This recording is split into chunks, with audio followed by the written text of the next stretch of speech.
2023 wasn't a good year for the Carolina Panthers, but I'm trying to make 2024 a better one for myself. Get started on your resolutions with Factor so you're ready for the new year. Factor's ready-to-eat meal delivery takes the stress out of meal planning and sets you up for success in the new year. Skip the grocery stores, prep work, and cooking fatigue. Instead, get chef-crafted, dietitian-approved meals delivered right to your door. With over 35 meals to choose from per week, including keto options, calorie smart, vegan plus veggie, and more, plus over 55 weekly add-ons, you'll have a ton of nutritious and flavorful options to kickstart your resolutions. Skip that overpriced takeout trap. Factor is cheaper and way more delicious than takeout. Get chef-crafted, restaurant-quality meals delivered right to your door, and they're ready to heat and eat in just 2 minutes, which means more time for you. Head to factormeals.com/C350 and use the promo code C350 to get 50% off. That's code C350 at factormeals.com/C350 to get 50% off. Could Brian Burns be overvalued by the Carolina Panthers? Hey, remember Armanti Edwards? He's got a sour taste in his mouth still about how the Carolina Panthers released him. Joe Person wrote a blurb on every single player on the Carolina Panthers, and he likes the Miles Sanders, the running back, as a fantasy football player. And speaking of running backs, they are big time mad. We've got that and more in the news. Let's hit it.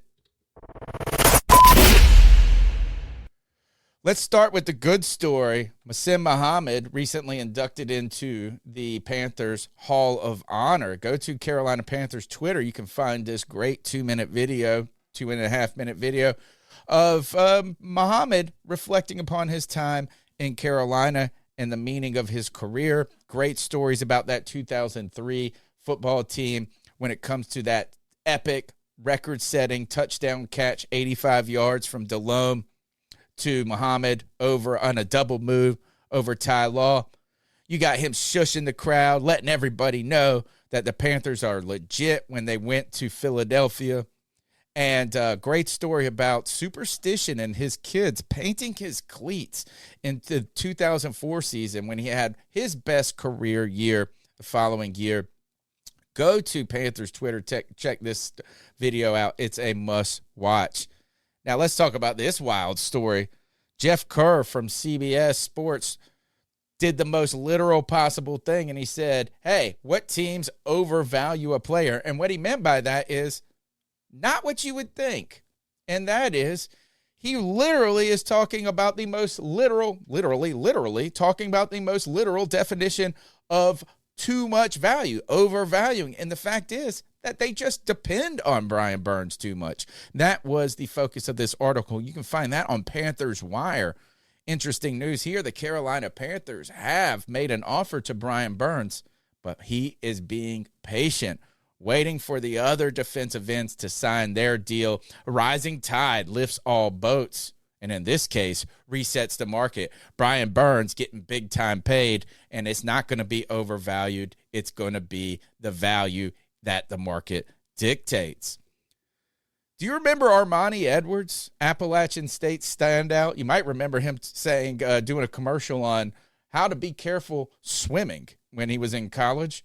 Well, Armanti Edwards caught up with Scott Fowler from the Charlotte Observer. You can find this at charlotteobserver.com. Also, there's an audio podcast of him interviewing great North Carolina sports legends.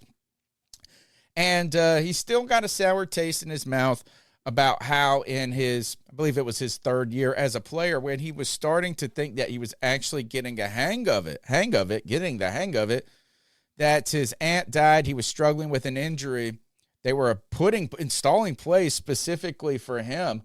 He was named by Ron Rivera as like a camp standout. His aunt died, and when he came back, supposedly he reports or commented that Dave Gettleman, when he was told him why they were being released, he just said he was never the same after his aunt died. Now, this sounds a little, I won't say sour grapeish. Look, Dave Gettleman was not known for the best way to interact with players and break this type of news. But I tell you one thing is that it really seems to lack a little of the context if you just look at this one blurb right here. about how injury was a problem there, and some different reasons there. But hey, Dave Gettleman, not known for his bedside manner. Akim Ekwonu and Cade Mays go to an offensive line summit. And look, hey, Cade Mays is the front runner right now to take over at right guard. It looks like Austin Corbett still rehabbing that injury. There's going to be some needed help there.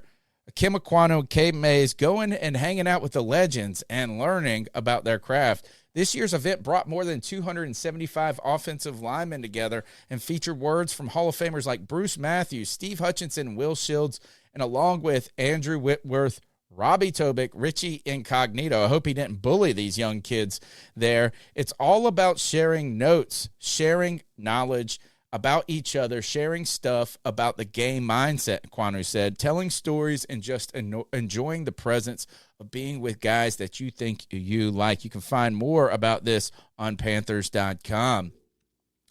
Joe Person with The Athletic has broken down every single player on the offense and the defense now, right? He talks about our new quarterback, but every single player from a long list of guys that you might not even be familiar with. But one guy he likes as a fantasy football breakout player this year, or potentially a sleeper, is Miles Sanders. Miles Sanders last year, he wrote, averaged 4.9 carries and ran a career-high 11 touchdowns in Philadelphia. Only two backs finished with more rushing touchdowns by averaging at least 4.9 yards, Josh Jacobs and Nick Chubb. Sanders says he wants to catch more passes than he did over his final two seasons with the Eagles when he became primarily a two-down back. And speaking of running backs, they are big-time mad. Josh Jacobs did not get re-signed. Also, Saquon Barkley, looks like these guys are going to have to deal with the franchise tag. And this discussion got set off by this tweet today. And I don't know if Dez Bryant was the originator of this, but this is the first one I found and had a bazillion retweets and comments on that. It said, can someone explain this to me? Average salary for a running back, NFL running back, $1.8 million. Average salary for an NFL kicker in 2023, $2.26 million. Now, I tell you, this is where the law of averages and numbers can be misleading. There's like 130 running backs in the league and 40 kickers in the league. What we got to do is probably talk about the top players in each category. But, hey, is that the running back position has continued to be devalued here throughout this league as it's moved to a passing-focused league. And really, look at kind of some of the things that have gone down in the past is Le'Veon Bell getting a big contract, Todd Gurley getting a big contract. Hey, Derrick Henry might be the only guy that has, like, really lived up to his contract. In fact, Christian McCaffrey, we know he got big-time money, and it's just hard to build a team around a running back in that case and allocating that much money when you think about the position. Sadly, these guys are playmakers when you get a great one and a good one. But unfortunately, it is a position that is more easily kind of replaced. Maybe not replaced being the right word, is you're able to kind of fill that void. And teams are making more and more business decisions at this position. But I tell you what, is right now, this was exacerbated by news of Josh Jacobs and Saquon Barkley not getting their big money deal. So look, the Carolina Panthers paid Miles Sanders here. And, some people are asking, was that premature? I don't think so here. But look, as this tells you, is it's very difficult for these running backs to land the big money on these teams. Right now, Josh Jacobs, these guys are workhorses around the league.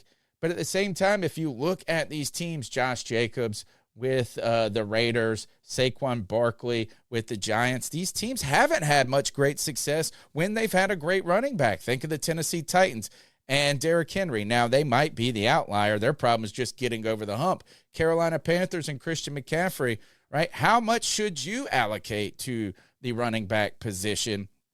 Who knows at this point? It's like, hey, you play great players, great money. But at this point, at this time, you don't want to be weighed down by this position. And sad to say, the running backs are just not getting the money. Look, Carolina is heading to Spartanburg next week for training camp. It's going to be hot as hell, folks, so bring your water. We're going to be there. Make sure to check out the C3 Panthers podcast, Tuesday nights live, 9 p.m. for latest news and opinions from the fan perspective. My name's Tony Dunn. This is the news. We'll see you next time.